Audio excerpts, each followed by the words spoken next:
Hi everyone, back to basic series में आप सबका स्वागत है। पिछले लेक्चर वीडियो में हमने error of commission and emission करा है। इस लेक्चर वीडियो में हम principle error and compensating error कर रहे हैं।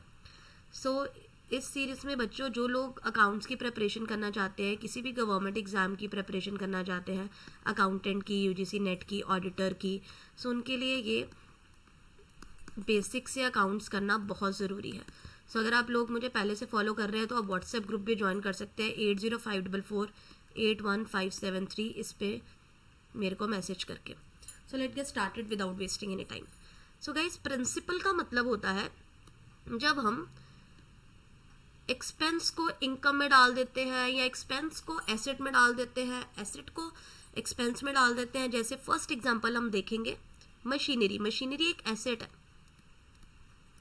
हमने रिपेयर्स में डाल दिया। रिपेयर भी क्या है, डेबिट पर आता है। रिपेयर एक एक्सपेंस है। जब हमने एसेट को एक्सपेंस में डाल दिया तो हमारा प्रिंसिपल एरर हो गया। ठीक है जी। सो मशीनरी तो डेबिट पर आना ही था, लेकिन आपने रिपेयर जो डेबिट पे डाल दिया उसको ठीक करने के लिए आप रिपेयर को क्रेडिट में कर देंगे। सो इससे ट्रायल बैलेंस पर कोई इफेक्ट नहीं पड़ेगा। क्यों? मशीनरी भी डेबिट पर आता है और रिपेयर भी डेबिट पर आता है, तो ट्रायल बैलेंस तो ठीक रहेगा, लेकिन प्रॉफिट कम हो जाएगा। प्रॉफिट क्यों कम होगा गाइस?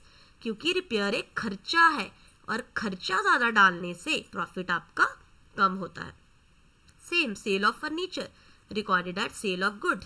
अब गुड्स जो है वो हमारा, फर्नीचर हमारा एसेट है, लेकिन गुड्स हमारा ये सेल ऑफ गुड्स हमारा ये परचेज उसमें आता है कि हमने गुड्स सेल करे हैं। हमारा स्टॉक, ये स्टॉक होता है। स्टॉक हमारा करंट एसेट है, फर्नीचर हमारा फिक्स्ड एसेट है।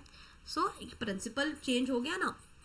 सो यहाँ पर आना था sales of goods to sales या कैश टू सेल्स हम लिख सकते थे, और लेकिन यहाँ पर आना था फर्नीचर टू सेल, तो फर्नीचर टू सेल्स आना था। तो जो स्टॉक है उस तो एंट्री, करेक्ट एंट्री हमारी ये आनी थी। अगेन दोनों एसेट है, लेकिन प्रॉफिट ओवर स्टेट क्यों हो गया यहाँ पर? क्योंकि सेल ऑफ फर्नीचर पर हमने सिर्फ ये लिखा सेल ऑफ फर्नीचर 5000 है। इस एंट्री में गाइस हमें ये नहीं पता फर्नीचर हमने खरीदा कितने का था, मतलब हमें उसकी परचेज वैल्यू नहीं पता। सो ये क्वेश्चन थोड़ा सा गलत है, क्योंकि फर्नीचर का हमें एक तरीके की पुरानी एसेट है ना, हमने उसको बेचा, हमें पता नहीं इसकी बुक वैल्यू क्या थी। बुक वैल्यू ना पता होने के कारण इसमें हमारा प्रॉफिट ओवर स्टेट हुआ कि अंडर स्टेट, ये हम अच्छे से नहीं जान पाएंगे। थर्ड एग्जाम्पल देखिए, building purchase recorded in purchases. Again building purchase की, जब एसेट परचेज किया तो आना था building account debited to cash. आपने लिख दिया परचेजेस टू कैश, तो अब परचेजेस नीचे आएगा। ठीक करने के लिए बिल्डिंग ऊपर ही रहेगा, परचेजेस नीचे आएगा, कैश तो ऑलरेडी नीचे था ही। सो यहाँ पे टू परचेजेस लिख देंगे एंट्री को ठीक करने। ये करेक्शन एंट्री मतलब पर जो उसका इफेक्ट है वो भी हमने लिखना है ना। जब हम कोई एरर करते हैं तो 3 एंट्रीज एक तरीके की बनती है। मैं आपको एक ही एंट्री में बता रही हूँ क्या क्या होगा। बिल्डिंग टू कैश आना था, लेकिन जो परचेजेस ऊपर डेबिट पर है उसको ठीक करने के लिए हमें से नीचे भी लाना पड़ेगा। अब प्रॉफिट अंडर स्टेट क्यों हुआ? क्योंकि परचेज हमारा खर्चा है, लेकिन बिल्डिंग हमारी एसेट है। हमने एसेट की जगह खर्चा बताया, मतलब अपने प्रॉफिट को कम शो किया, under state. Next, insurance of building recorded as asset. अब इंश्योरेंस हमारा खर्चा था, इंश्योरेंस अकाउंट डेबिटेड आना था। ठीक है जी।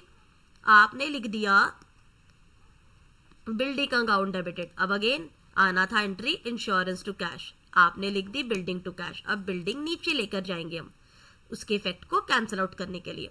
सो अब हमारा प्रॉफिट ज्यादा क्यों शो हो रहा है? क्योंकि हमने खर्चे को एसेट बताया। एसेट बताने से प्रॉफिट ओवरस्टेट हो गया।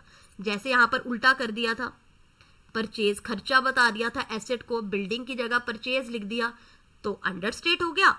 अब इंश्योरेंस की जगह पर बिल्डिंग लिख दिया तो ओवर स्टेट हो गया। Office expense recorded in capital. अब ऑफिस एक्सपेंस हमारा ऊपर डेबिट पर आना था, आपने लायबिलिटी क्रेडिट पर लिख दिया, सो गलत हो गया ना। सो देख लीजिए इसे। सो इससे हमारा प्रिंसिपल एरर जो है वो डन होता है। नेक्स्ट लेक्चर वीडियो में हम कंपनसेटिंग एरर करेंगे और साथ में सस्पेंस अकाउंट कैसे बनाते हैं वो सीखेंगे। Thank you so much everyone, take care and bye bye.